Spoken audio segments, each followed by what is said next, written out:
Bienvenue à toi sur Pickler Nation, je m'appelle Dylan Bozino et c'est avec moi qu'on va faire les vidéos de Pickleball sur Pickler Nation. Dans cette vidéo, on va voir ensemble comment améliorer son revers au dink au Pickleball. C'est parti. Si toi aussi quand tu joues, parfois tes revers, tes dinks finissent dans le filet ou bien en dehors du terrain, ou parfois tu vas peut-être trop lever la balle et faire un cadeau à ton adversaire, alors c'est la vidéo parfaite et on va voir ensemble quelques petits conseils pour déjà s'améliorer très rapidement. La première chose qu'on peut voir ensemble pour s'améliorer, ça va être la position à la cuisine et les déplacements. Une bonne astuce pour vous améliorer à la cuisine en dink, ça va être de vous déplacer le long de la cuisine comme lorsque vous jouez au baby-foot. Vous allez vous déplacer sur la droite, sur la gauche, vous allez coulisser, on peut appeler ça comme ça, et ça va vous permettre de ne pas vous éparpiller en reculant, en avançant, en allant chercher à droite et à gauche.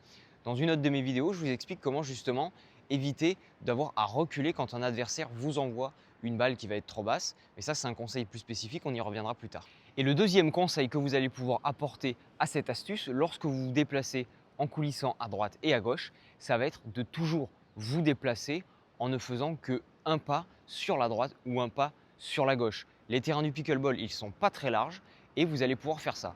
Pourquoi est-ce qu'on essaye de faire des déplacements de cette manière-là? Pour une raison très simple, c'est que lorsque vous allez faire un pas chassé sur la droite, vous allez accumuler de l'énergie qui va vous permettre de revenir tout de suite en position et vous allez être prêt pour le coup suivant. Si vous faites deux coups, vous allez perdre votre énergie, vous allez perdre du temps. Si vous analysez bien les joueurs professionnels, vous allez voir qu'ils font un pas sur la droite, un pas sur la gauche et ça leur permet d'avoir une détente et de se replacer très rapidement.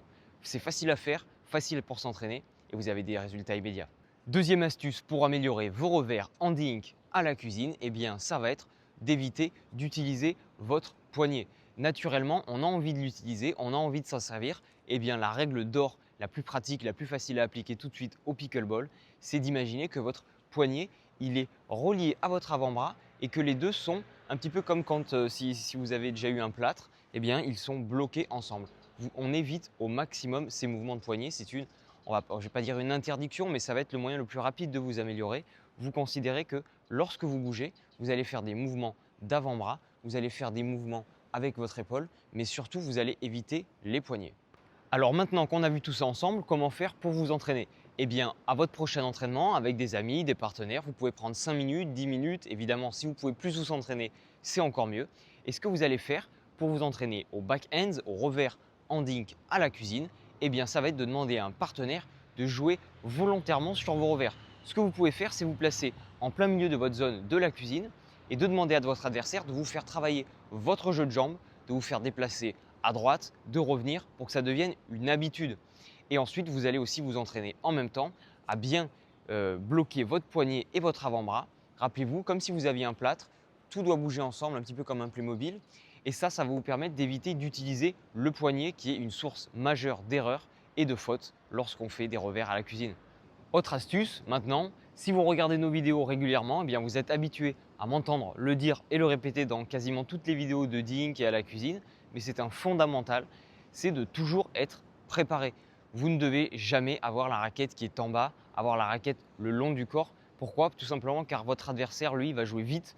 Vous allez devoir lever votre raquette pour ensuite jouer. C'est une perte de temps qui n'a aucun intérêt. Quand on est à la cuisine, on est en position, on a la raquette en avant, on peut la mettre un petit peu de trois quarts comme ceci, ce qui permet d'être prêt à la tourner de cette manière, mais ça peut aussi nous permettre de changer d'angle.